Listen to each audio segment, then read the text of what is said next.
Life style important. ஏன்னா வந்து நிறைய பேர் ஸ்ட்ரெஸ் லெவல்ஸ் அதிகமாக இருக்குது. எல்லாரும் லேட் நைட் ஹஸ்பண்ட் போகிறப்போ வேலைக்கு போகிறப்போ இது லேடி வீட்டில் இருக்காங்க, ஒய்ஃப் வீட்டில் இருக்காங்க, ஒய்ஃப் வெளியில் போகிறப்போ ஹஸ்பண்ட் அப்போ தான் வீட்டில் இருக்காங்க. ஸோ அந்த மீட்டிங்கே இது ஒரு பெரிய இஷ்யூ.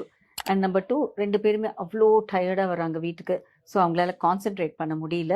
ஸோ இது ஒரு இம்பார்ட்டன்ட் காரணம். தேர்ட் திங் வந்து லைஃப் ஸ்டைல். ஸோ இப்போ வந்து நிறைய இந்த ஜங்க் ஃபுட் சாப்பிட்றது வெரி ஃபேஷனபிள். இப்போ வீட்டு சாப்பாடுன்றது ரொம்ப கம்மியாயிருச்சு. எல்லாருமே வெளியில தான் வாங்கி சாப்பிட்றாங்க. அதுவும் ஹெல்த்தி ஃபுட் இல்லை, எல்லாம் ஜங்க் ஃபுட். நிறைய அது ஃபேட்ஸு, அன்வான்ட் ஃபேட்ஸ் அதெல்லாம் சாப்பிட்றதுனால உடல் பருமன் ஏறிடுது.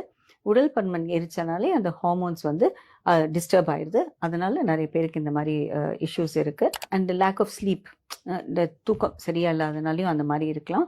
நம்ம சிஸ்டம் முன்னாடி ரொம்ப நேரம் உட்காந்தோம்னா லேப் மேலே வச்சுக்க கூடாது. ஏன்னா அந்த ரேடியேஷன்ஸ் வந்து இட் வில் டிஸ்டர்ப். ஸோ அதனால இது ஒரு இம்பார்ட்டண்ட் விஷயம்னா, ரொம்ப நேரம் வச்சு ஒர்க் பண்ணோம்னா ஸ்பெர்ம் கவுண்ட்டை டிஸ்டர்ப் பண்ணும். ஆல்சோ ஹீட்டில் ரொம்ப ஒர்க் பண்ணோம்னா டிஸ்டர்ப் பண்ணும். ஸோ இந்த மாதிரி ஒர்க் ரிலேட்டட் இஷ்யூஸ் வந்து நிறைய இருக்குது.